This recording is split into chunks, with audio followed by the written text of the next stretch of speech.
open fields. After taking my final breath by the temple top, I knew. I knew it was my time to move on and find something. What could this something be? I had experienced so much in this lifetime.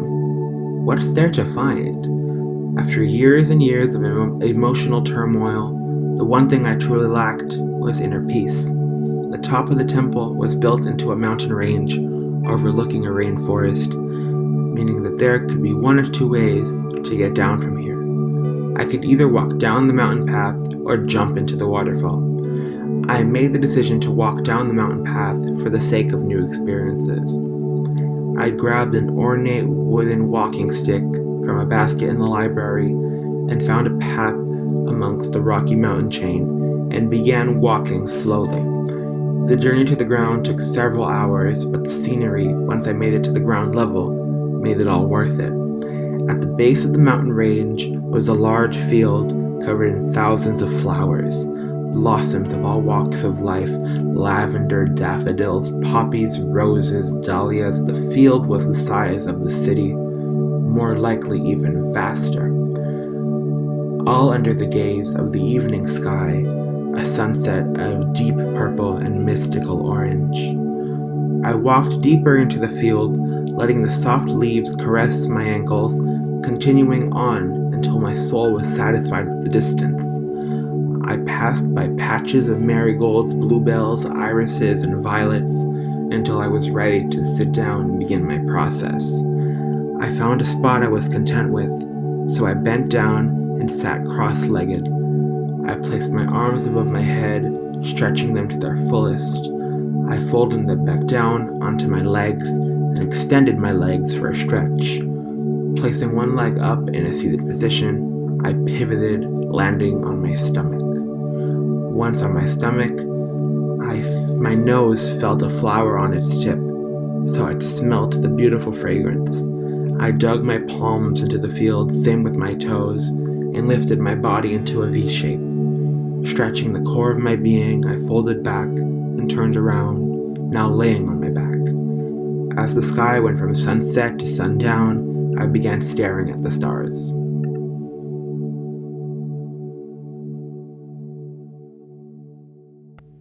Chapter 6, Ouranos. I think it's safe to say that this journey is coming to a close.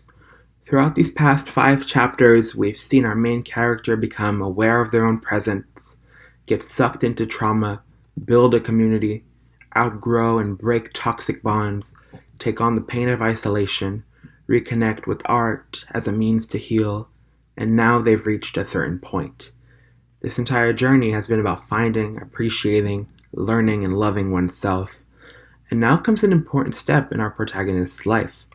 Our character now sits in a field of flowers after descending the library from the mountaintop, coming to terms with life. Our main character has just spent time in a secret library tucked away in the mountain, with a waterfall seeping out overlooking a rainforest, gaining a lot of knowledge. Knowledge plays an integral part in our lives and fundamentally shapes us. Even without counting higher education, Canadians will spend about 12 years in primary and secondary school alone. Whether we consciously or unconsciously take note of it, we are constantly soaking up knowledge. On top of that, school only covers a small part of knowledge. There is way more than one kind of intelligence, and each kind stems from different places in one's life. Personally, I think that one of the true challenges in life, once you've harnessed your emotional power, is to transform all the knowledge you gain into wisdom. This varies from person to person, but wisdom is something hundreds of cultures hold in the highest regard.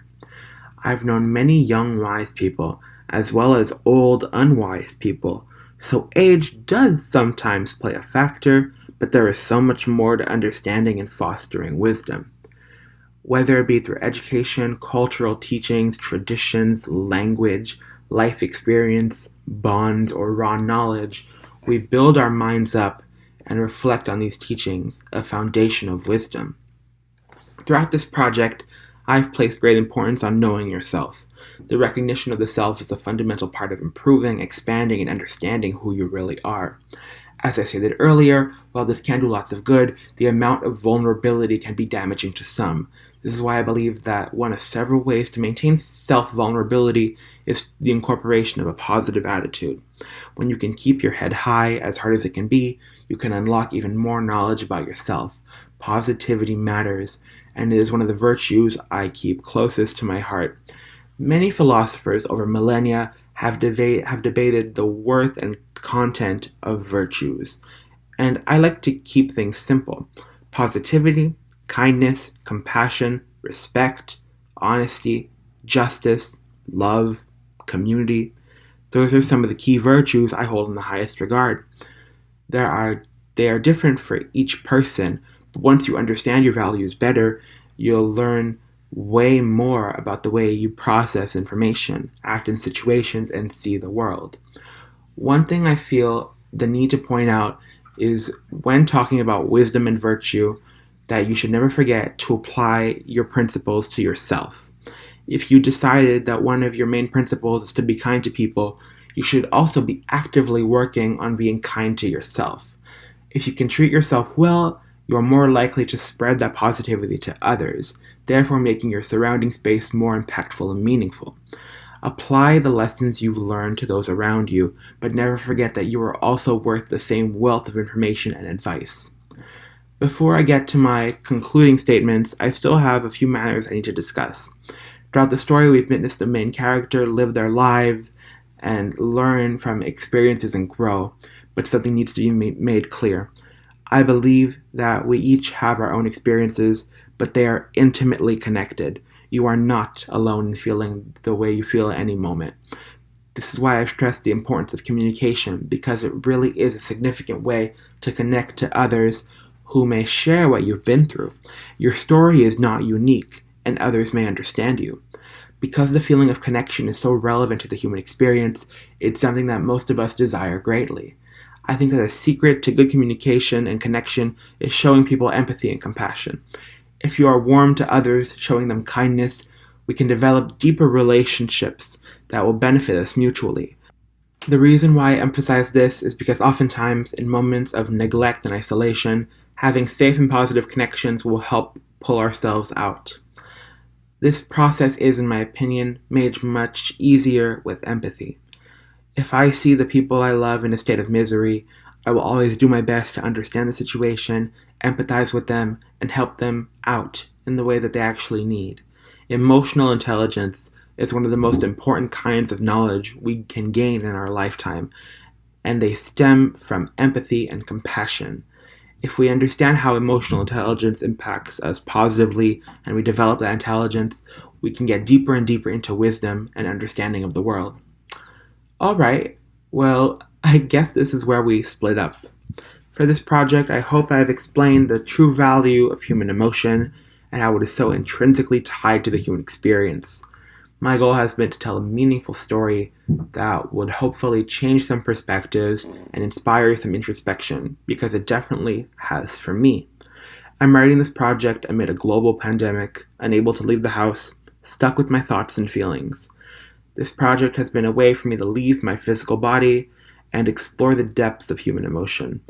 What started out as storytelling became self-help, and I'm glad I got to create this journey. As we catch a final glimpse at our protagonist's journey, I want to thank you all for listening to Perpetual Emotion.